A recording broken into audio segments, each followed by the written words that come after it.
बिस्मिल्लाहिर्रहमानिर्रहीम। आज हम अगेन टॉपिक डिस्कस करने लगे हैं सिंपल हार्मोनिक मोशन की एक टाइप है सिंपल पेंडुलम। इससे पहले हमने मास attach with spring system discuss कर लिया है। तो ये दोनों क्वेश्चन जो है ना लॉन्ग के लिहाज से फाइनल में बड़े ही इंपॉर्टेंट है। आपको पहले भी बताया था कि 70 to 80 90% भी कह सकते हैं इनके चांस होते हैं पेपर में आने के। तो चलें डिस्कस करते हैं कि ये क्या होता है हमारे पास।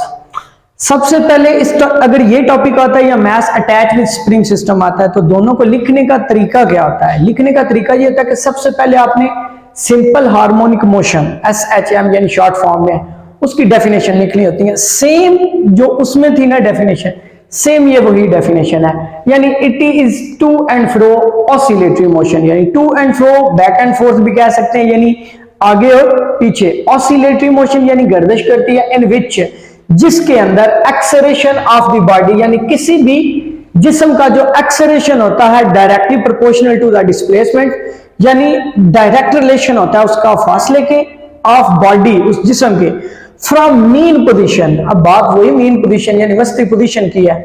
And always directed towards mean position, और जो भी चीज उसके अंदर प्रोड्यूस होगी वो भी याद रखिएगा उसकी डायरेक्शन भी किधर होगी, उसकी मीन पोजीशन की तरफ।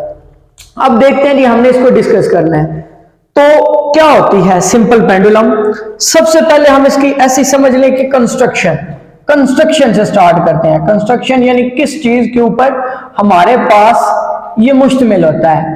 कंस्ट्रक्शन यानी इसकी साख्त। अब देखें जी, इट कंसिस्ट ऑफ यानी ये मुश्तमिल होता है, उर्दू मीडियम वालों के लिए भी आसानी कर देते हैं, मुश्तमिल होता है स्मॉल बॉब, एक छोटा सा बॉब होता है। बॉब यानी मैस को कह सकते हैं, एक छोटा सा गोल सा बॉब होता है। मैस M यहां पे डिस्कस हो गया, यानी मैस उसका मैस हमारे पास M में डिनोट किया गया है। सस्पेंडेड, अब कई बंदों को नहीं पता सस्पेंड का मतलब क्या होता है। कहते हैं नहीं कि इसको सस्पेंड कर दें, इसको लटका दें, तो सस्पेंडेड का मतलब होता है लटकाना। फ्रॉम अ लाइट स्ट्रिंग, अब लाइट को कई बंदों ने पढ़ा होगा रोशनी, लेकिन यहां पे जो लाइट स्ट्रिंग का मतलब है ना, इसका मतलब है हल्की सी रस्सी, यानी हल्के से वजन की, यानी जिसका बिल्कुल थोड़ा सा वजन हो। ऑफ लेंथ L, उसकी लंबाई हमारे पास क्या होगी, L होगी।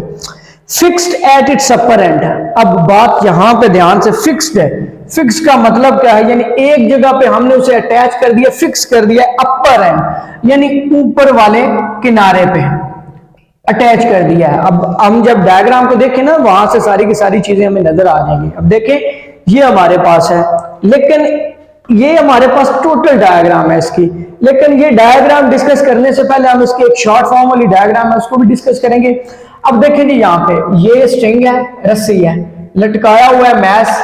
अब मैस आपको अच्छे से पता है कि कोई भी मैस जब हैंग किया जाता है, लटकाया जाता है, सस्पेंड किया जाता है, तो ये है मसलन मार्कर में अगर इसको छोड़ूंगा तो किधर जाएगा, नीचे की तरफ। तो इसका जो वेट होता है ना, वेट तब आता है हमारे पास जब G की वैल्यू आ जाती है, ग्रेविटी की बात आती है। ग्रेविटी की बात कब आती है हमारे पास, जब भी कोई जिस्म नीचे की तरफ लटक रहा होगा।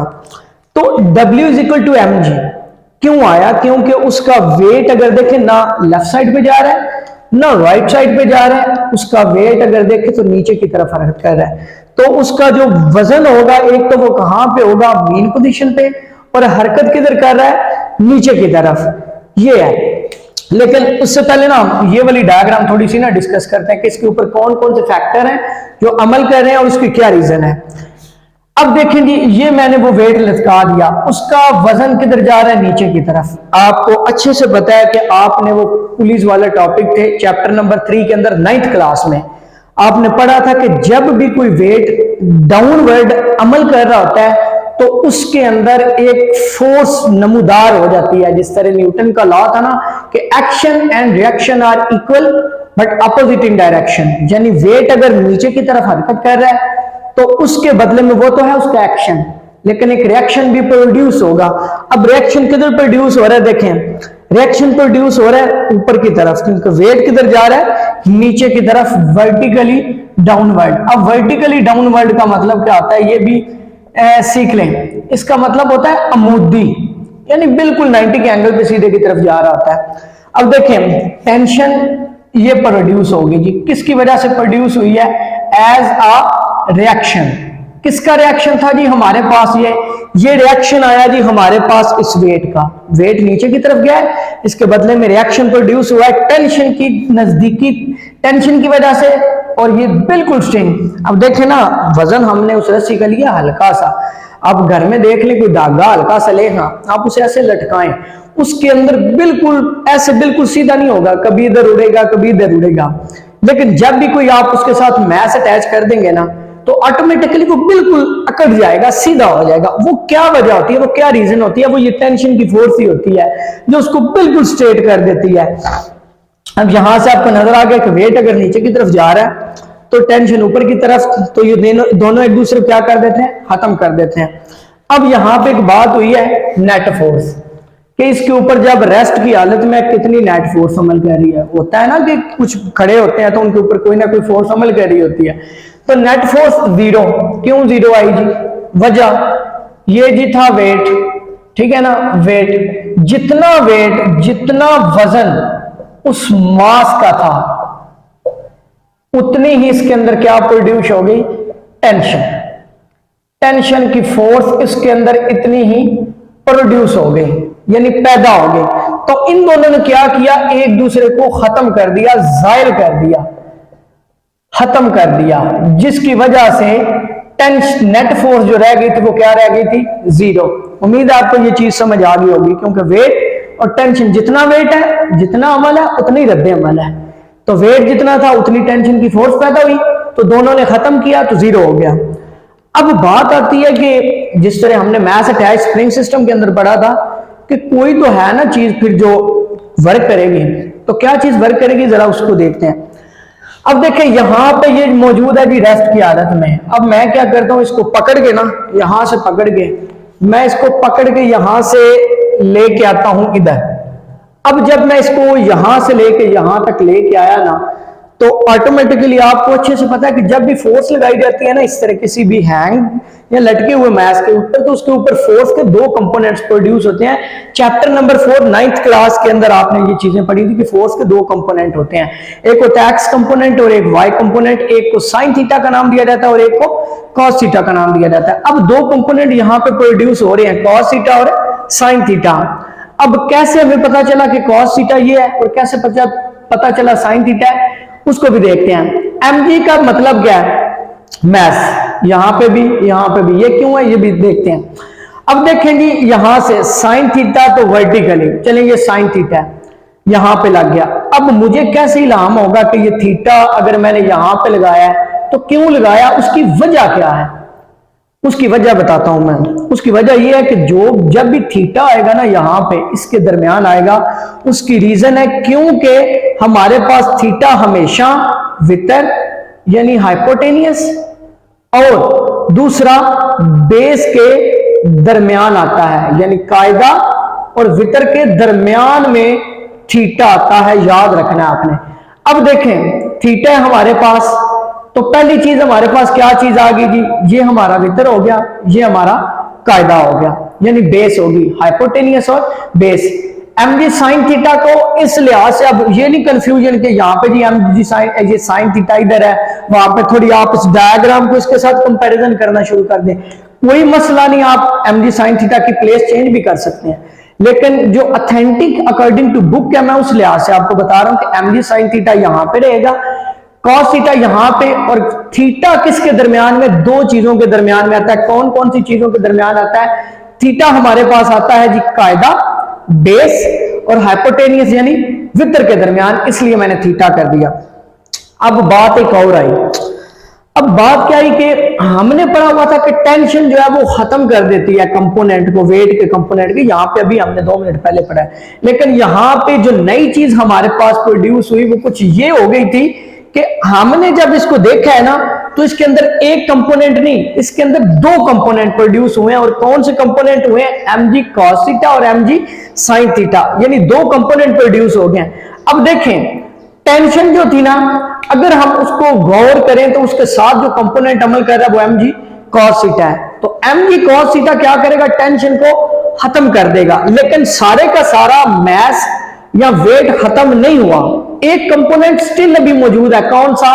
mg sin थीटा मेरे पास अभी भी मौजूद है यहां पे। तो मैं mg sin थीटा को क्या करूंगा, इसके साथ कोई ना कोई अमल तो होगा ना, इसका भी कोई ना कोई अमल दखल तो होगा ना इसके अंदर के ये क्या कर रहा है और इसका क्या अमल दखल है। अब देखें, आपने पढ़ा था पिछली मैथ्स अटैच, अच्छा mg sin थीटा का भी कोई ना कोई अमल तो है ना। अब देखें यहां पे रिस्टोरिंग फोर्स मैं लिख रहा हूं कि component mg sin theta act as a restoring force. अगर आप देखें मैथ स्प्रिंग सिस्टम के अंदर रिस्टोरिंग फोर्स जो पैदा हो गई थी, कहां से पैदा हुई थी? वो जी स्प्रिंग के अंदर एक फोर्स आई थी, उसकी वजह से। यहां पे तो स्प्रिंग है ही नहीं, तो mg cos थीटा तो खत्म हो गया। किसने खत्म किया जी उसको? इस टेंशन ने उसको खत्म कर दिया, इस टेंशन ने इस mg cos थीटा को खत्म, यानी दोनों ने एक दूसरे को जाया कर दिया।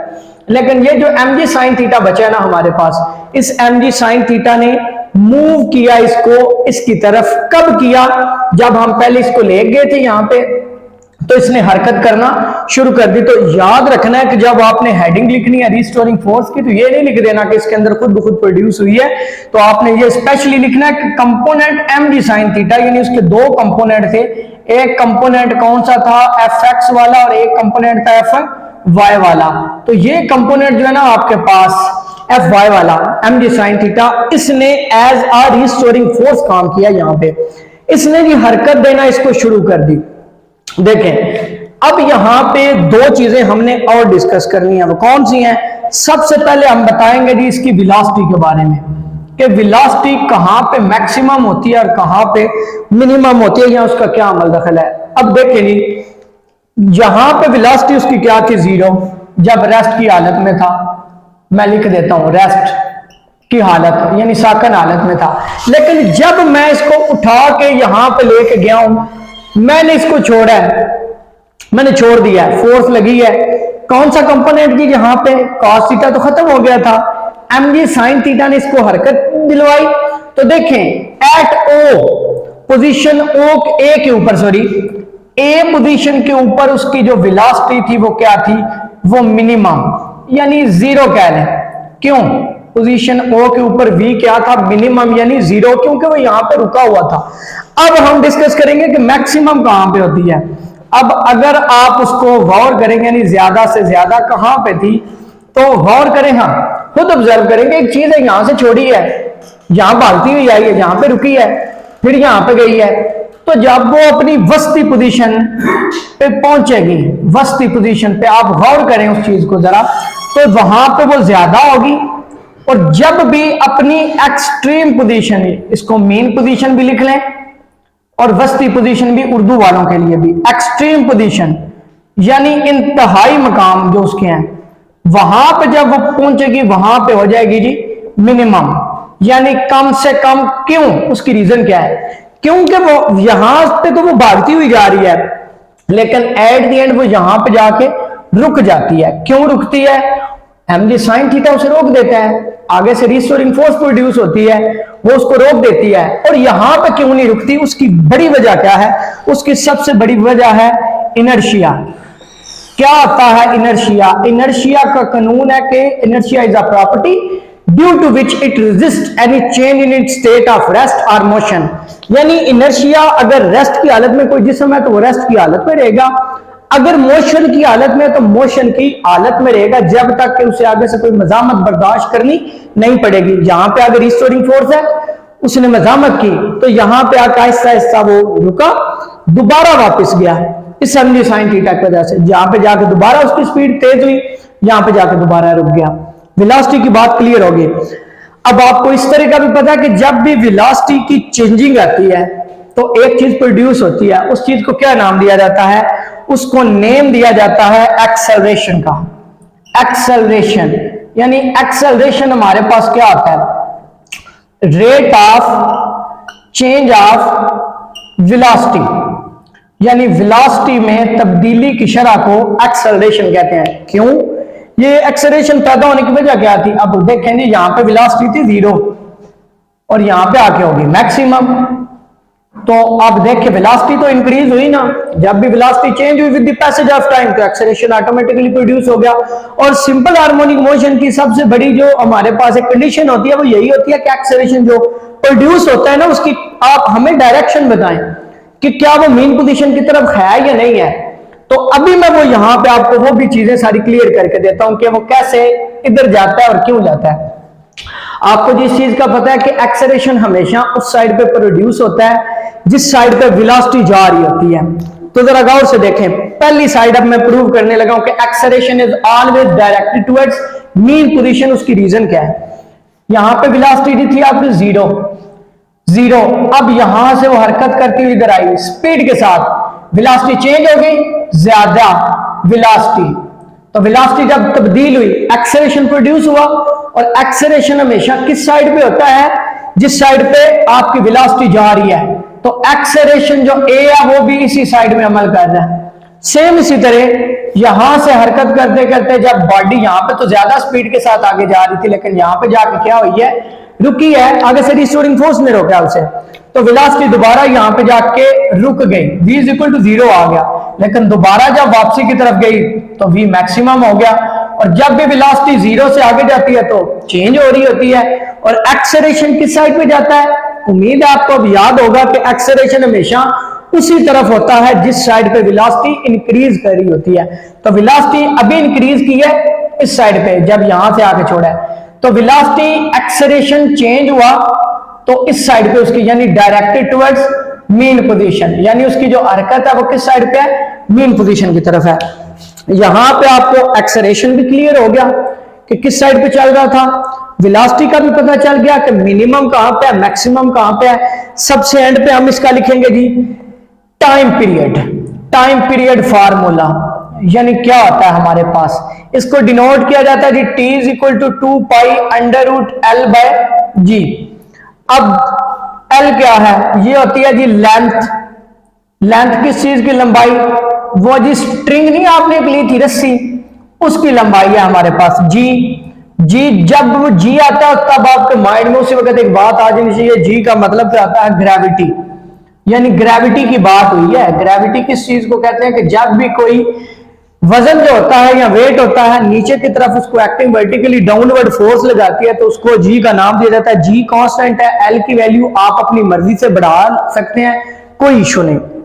ये आपके पास एक सारी की सारी इसका एक जिसे कहते हैं समरी थी, और शॉर्ट फॉर्म में इससे और कोई भी नहीं हो सकता। अब ये जो चीजें यहां पे आपने परफॉर्म की है ना, सबसे ज्यादा बच्चा कंफ्यूज किधर होता है? वो कंफ्यूज होता है, उसे ये नहीं पता कि मैंने बुक के ऊपर 1.5 पेज बना हुआ है तो मैंने सारे का सारा लिखना है। आप बिल्कुल वैसे ना लिखें, आप डेफिनेशन लिखें, उसके बाद इसकी लिखें कंस्ट्रक्शन, वो लिख के फिर आप लिखें नेट फोर्स के बाद लिखें रिस्टोरिंग फोर्स के बाद आप ये देखें जो काम आपने यहां पे किया है ना, जो भी किया आपने, आप बुक को छोड़े, आप बुक की वर्डिंग को ही छोड़े, जो काम आपने यहां पे किया, आपने पकड़ के पॉइंट ए पे ले गए, पॉइंट ए से छोड़ा बी पे आया, और कहां पे उसका एक्सेलरेशन ज्यादा हुआ, एक्सेलरेशन की आप हेडिंग दे लें, वेलोसिटी की हेडिंग दे लें, सारी चीजों के बारे में डिटेल में लिखें।